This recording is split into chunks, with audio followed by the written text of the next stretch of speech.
2 दिन पहले लंदन की सड़कों पर जो नजारा देखने को मिला है, जहां पर नारे लग रहे थे united we stand, divided we fall, वो नारा तो हमारे देश में योगी आदित्यनाथ लगातार दे रहे हैं, बटोगे तो कटोगे। यानी कि योगी आदित्यनाथ से सबक सीख लिया आखिरकार अंग्रेजों ने कि अगर वो अब ना जागे, अब सड़कों पर ना उतरे तो फना हो जाएंगे। आपका सही निष्कर्ष है। 13 सितंबर को यानी शनिवार के दिन लंदन की सड़कों पर इतना बड़ा विशाल जुलूस कम देखने को मिला था। लोग बताते हैं कि लंदन की सड़कों पे 1.5 लाख लोग आ गए थे, जिनको पेट्रियट्स कहा जाएगा। एंड उनके जो नारे हैं उनके बारे में भी हम चर्चा करेंगे। एक नारा तो आपने बताया कि वो बिल्कुल था, बटेंगे तो कटेंगे, united we stand and divided we fall, ये एक पोइम थी।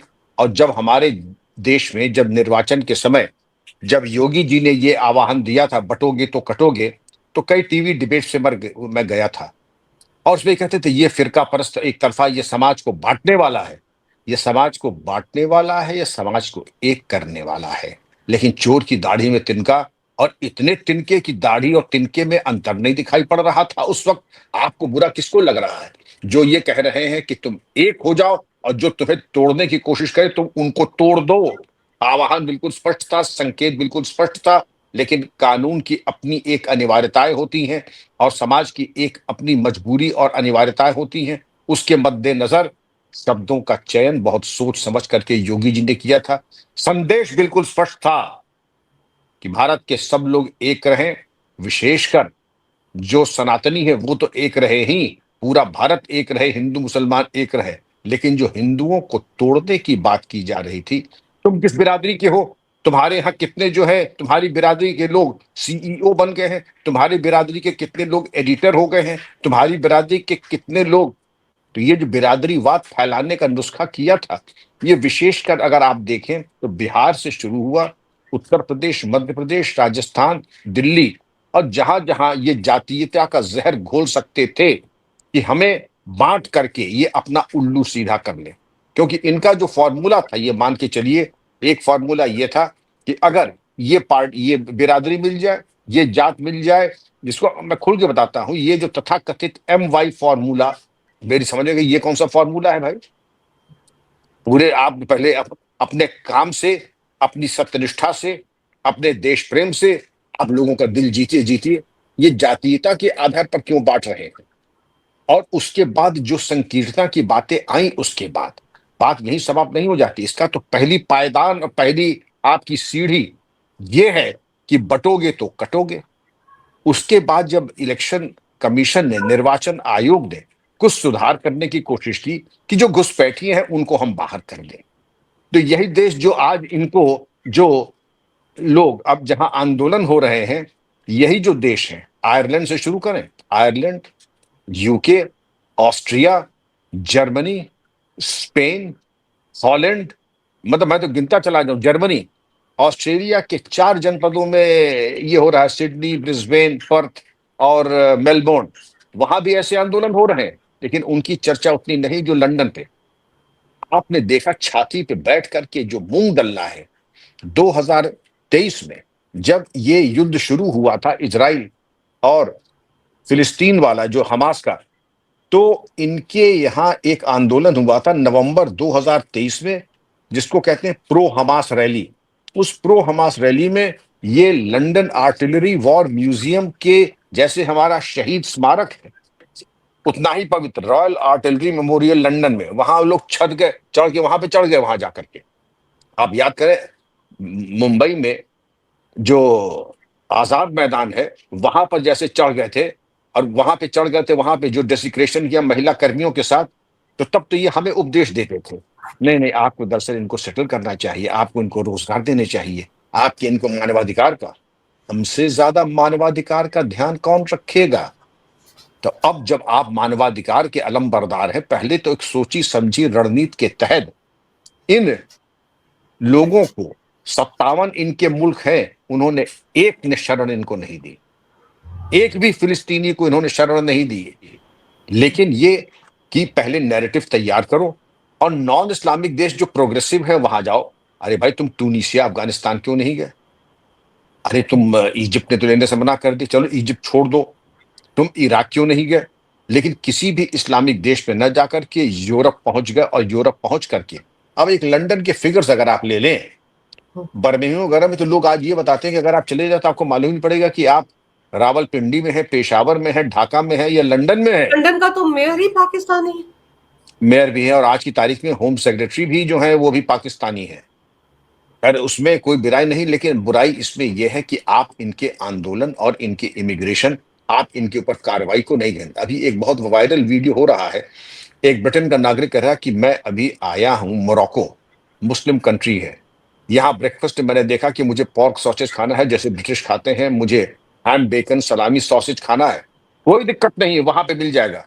लेकिन जब मैं ब्रिटेन आया, वहां पर मैंने जाके होटल में जब इंसिस्ट किया कि मुझे बेकन चाहिए, तो उन्होंने कहा बेकन की बात मत कीजिए, यहाँ लोग बड़े संवेदनशील हैं, और यहाँ पे ऊपर तो पुलिस अल्टीमेटली उसको पकड़ के ले गए कि आप रेसिस्ट हैं और इस्लामोफोबिक हैं। ठीक नया। अब इंग्लैंड में कितने हैं? 4.1 मिलियन है,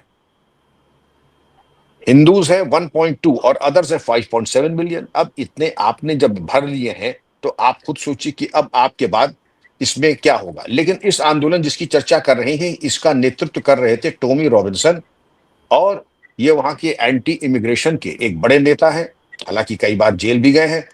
लेकिन इस रैली में एलॉन मस्क ने वीडियो पे आकर के बड़ा महत्वपूर्ण संदेश दिया, जो कि उस आंदोलन के लिए नहीं, यूके के लिए नहीं, वो सबके लिए है। फाइट बैक और डाई, लड़ो नहीं तो मरोगे, डू और डाई। फाइट बैक, फिर रिपीट कर रहा हूं, फाइट बैक और डाई। और प्रधानमंत्री महोदय जो थे स्टारमर साहब, सर स्टारमर साहब, अपने सुपुत्र के साथ जब 26 पुलिसकर्मी घायल हुए, वो फुटबॉल मैच देख रहे थे। तो अब ये तो इनकी गंभीरता दिखाई पड़ती है कि ऐसे आंदोलन के ऊपर आपको जनता से मिलकर के उनको कोई आश्वासन देना तो दूर की बात, आप एक फुटबॉल मैच देख रहे थे, और उस आंदोलन में बड़े महत्वपूर्ण नारे लगे जो कुछ कुछ हमारे यहाँ के नारों के साथ हैं। स्टॉप द बोट्स, मतलब जिन नावों से ये लोग आ रहे हैं जबरदस्ती, इनको आप आने से रोके। सेंड देम होम, इनको वापस करें। हमारे यहाँ भी असम में प्रधानमंत्री जी असम में है कि कुछ इसके पहले की सरकारों ने इनको दिया, इनको मौका दिया, और बिल्कुल मौका दिया, इनको मौका दिया, इनको फैसिलिटेट किया, ये कहा ये हमारी अमानत है। और संगठित अपराधियों ने इनको जो तमाम पहचान पत्र होते हैं, वोटर्स आईडी है, आधार है, ये तमाम चीजें उपलब्ध कराएं। स्थानीय भाषा के बारे में इनको पूर्वाभ्यास कराया, इनको सेटल कराया।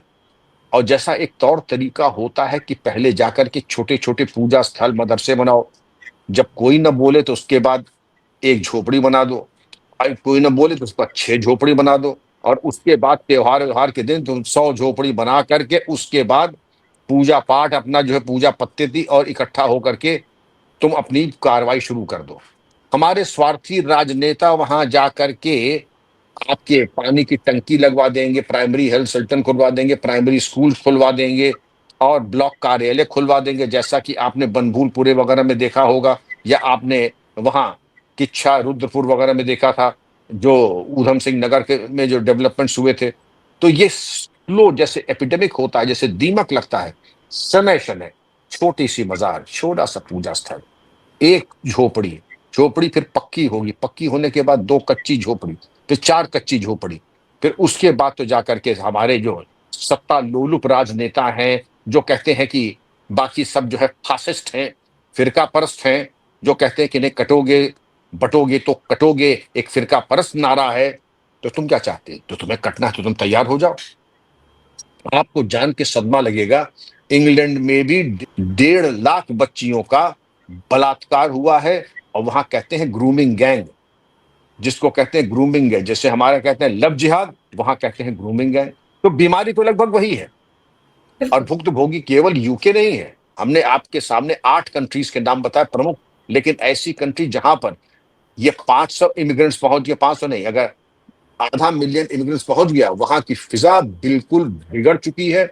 और ये एन केन प्रकारेण अपनी जनसंख्या बढ़ा करके आपके सामने Ireland, Holland, UK, Poland, Poland ने तो फिर भी बहुत काम किया है, लेकिन जर्मनी, स्विट्जरलैंड, और इसके अलावा तमाम कंट्रीज बता दूं, स्पेन वगैरह पूरी, ये सब बुरी तरीके से को प्रभावित है। अब इनकी स्ट्रेटजी क्या हो सकती है? ये जो प्रदर्शनकारी थे, ये अमेरिका और इजराइल के झंडे लेके चल रहे थे। जैसे इजराइल ने कहा था अमेरिका फॉर अमेरिकन, ये उनका किनारा मैं भी आपको बता, मुझे याद नहीं आ रहा है। तो जो हम लोग कहते हैं इंडिया फॉर इंडियंस, वहां पर भी देखिए जिस तरीके से ये रॉयल आर्टिलरी वॉर मेमोरियल पे चढ़ गए थे, यहां पर ही क्या कहते हैं, हम वंदे मातरम नहीं कहेंगे, हम जो भारत हमारी माता की जय नहीं कहेंगे, भारत माता की जय नहीं कहेंगे, हमारा जो राष्ट्रीय स्तंभ है कश्मीर में हम उसको तोड़ देंगे। तो चुन चुन करके आप वो चीजें करेंगे जो हमारे संविधान का विरोध करती है। अरे भाई, आपको इतना ही शौक है तो आप अफगानिस्तान चले जाइए, पाकिस्तान चले जाइए, यहां शोभा क्यों बढ़ा रहे हैं? पहले आप जा करके वहां की सुविधा भोगेंगे, वहां की दान दक्षिणा लेंगे, वहां की चैरिटी के ऊपर आप जिंदा रहेंगे, और उसके बाद फिर आप अपनी ठनक दिखाएंगे, उसके बाद जाकर के ग्रूमिंग गैंग्स चलाएंगे। यहाँ लंदन की सड़कों पर जो भीड़ उतरी थी वो भी तो यही कह रही थी कि ये हमारे देश में गैर कानूनी तरीके से आते हैं, यहाँ के माहौल को बदल देते हैं, हमारे संसाधनों पर जिन पर हमारा हक है उस पर ये हक जमाते हैं, और इनको एक पार्टी अपने वोट बैंक के लिए इस्तेमाल करती है। तो यही रोना तो हमारे यहाँ है। पीएम मोदी ने भी असम में जो कहा यही तो कहा कि एक पर्टिकुलर पार्टी जो 125 साल पुरानी पार्टी है, कांग्रेस पार्टी, उसने अपने वोट बैंक की खातिर इनको यहाँ पर बैठाया और आज भी वो उनकी पैरवी कर रहे हैं। तो कहानी तो एक जैसी नजर आ रही है ना दोनों तरफ। अरे अंजू जी, आप क्या बात कर रही हैं? पूर्व इलेक्शन कमिश्नर ऑफ इंडिया थे, आसाम के रहने वाले थे, नाम लेना उचित नहीं है, लेकिन इससे संदेश बिल्कुल स्पष्ट हो जाएगा। लेकिन पूर्व चीफ इलेक्शन कमिश्नर भारत का जो आसाम का रहने वाला, उन्होंने मुझे व्यक्तिगत कहा कि जब मैं बच्चा था तो आसाम में एक भी मस्जिद नहीं दिखाई पड़ती थी। और ये बात जब मैं आपको बता रहा हूं, ये मेरी बात हुई थी आज से 20 साल पहले। कहते कि आज मालूम पड़ता है कि सिर्फ मस्जिद मदरसा सिर्फ यही दिखाई पड़ता है।